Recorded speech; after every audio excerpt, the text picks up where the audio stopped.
11 years ago, I gave an address to a graduating class at Harvard. I have not spoken at a graduation since because I thought I had nothing left to say. But then 2010 came. And now I'm here 3,000 miles from my home because I learned a hard but profound lesson last year, and I'd like to share it with you. In 2000, I told graduates, don't be afraid to fail. Well, now I'm here to tell you that though you should not fear failure, you should do your very best to avoid it.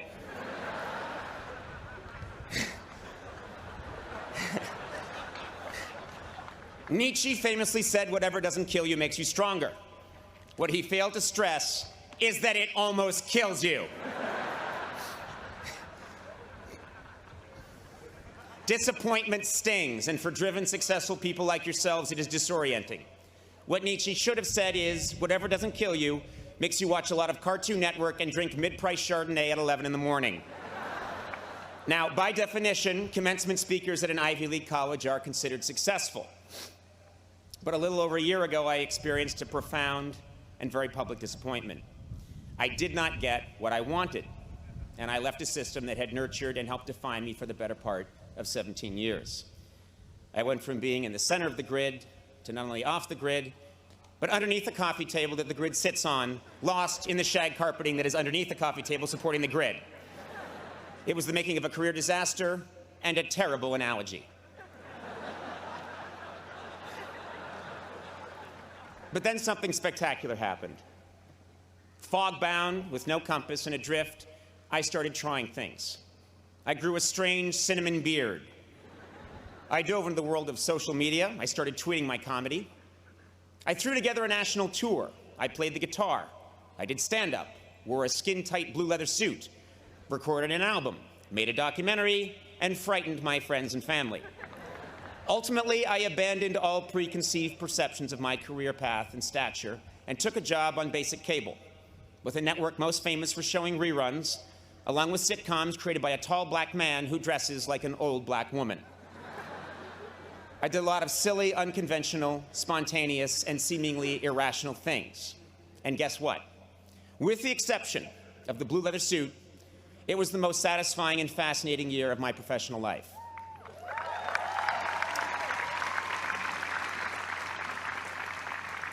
To this day, I still don't understand exactly what happened, but I have never had more fun, been more challenged, and this is important, had more conviction about what I was doing. How could this be true? Well, it's simple. There are few things more liberating in this life than having your worst fear realized. I went to college with many people who prided themselves on knowing exactly who they were and exactly where they were going. At Harvard, 5 different guys in my class told me they would one day be president of the United States. 4 of them were later killed in motel shootouts. The other ones briefly hosted Blue's Clues before dying senselessly in yet another motel shootout. Your path at 22 will not necessarily be your path at 32 or 42. One's dream is constantly evolving, rising and falling, changing course. This happens in every job, but because I have worked in comedy for 25 years, I can probably speak best about my own profession. Way back in the 1940s, there was a very, very funny man named Jack Benny. He was a giant star, easily one of the greatest comedians of his generation. And a much younger man named Johnny Carson wanted very much to be Jack Benny. In some ways he was, but in many ways he wasn't. He emulated Jack Benny, but his own quirks and mannerisms, along with the changing medium, pulled him in a different direction. And yet, his failure to completely become his hero made him the funniest person of his generation. David Letterman wanted to be Johnny Carson, and was not. And as a result, my generation of comedians wanted to be David Letterman. And none of us are. My peers and I have all missed that mark in 1,000 different ways. But the point is this: it is our failure to become our perceived ideal that ultimately defines us and makes us unique. It's not easy, but if you accept your misfortune and handle it right, your perceived failure can become a catalyst for profound reinvention. So, at the age of 47,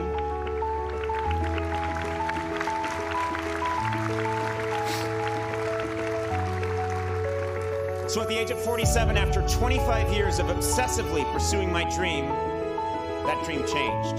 For decades in show business, the ultimate goal of every comedian was to host The Tonight Show. It was the holy grail. And like many people, I thought that achieving that goal would define me as successful. But that is not true. No specific job or career goal defines me, and it should not define you. In 2000, I told graduates to not be afraid to fail, and I still believe that. But today I tell you that whether you fear it or not, disappointment will come.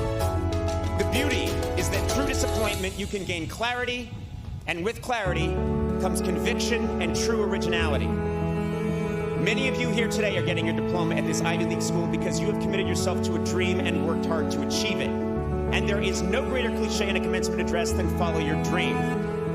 Well, I'm here to tell you that whatever you think your dream is now, it will probably change, and that's okay. 4 years ago, many of you had a specific vision of what your college experience was going to be and who you were going to become.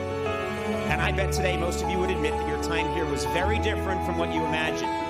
Your roommates changed, your major changed. For some of you, your sexual orientation changed. I bet some of you have changed your sexual orientation since I began this speech.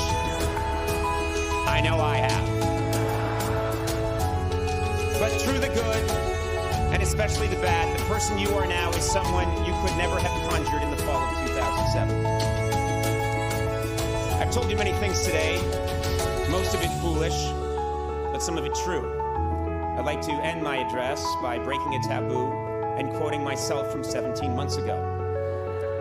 At the end of my final program with NBC, just before signing off, I said, work hard, be kind, and amazing things will happen. Today, receiving this honor and speaking to the Dartmouth class of 2011 from behind a tree trunk, I have never believed that more. Thank you very much and congratulations.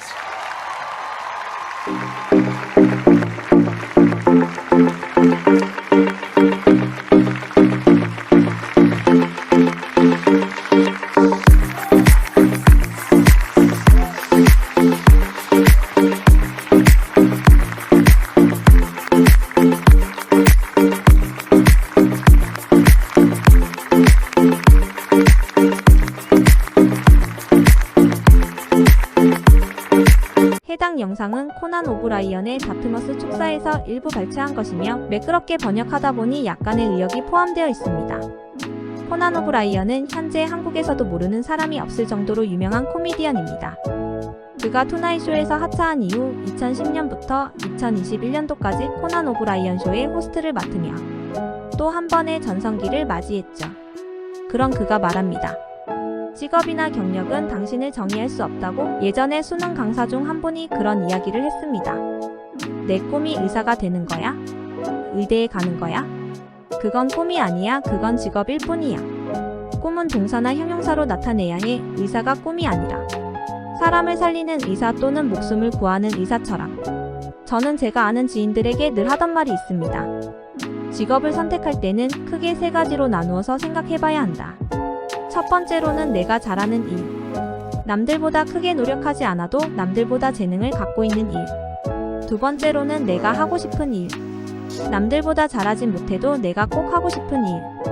세 번째는 가치관에 맞는 일. 남들보다 잘하거나 내가 꼭 하고 싶진 않지만 평생 하면서도 내 삶의 방향성과 맞는 일을 하라고 말이죠. 여러분들의 생각은 어떠신가요? 여러분들의 생각을 댓글로 남겨주세요. 마음을 울리는 영상을 보고 싶다면 말짱TV 구독, 좋아요 부탁드립니다.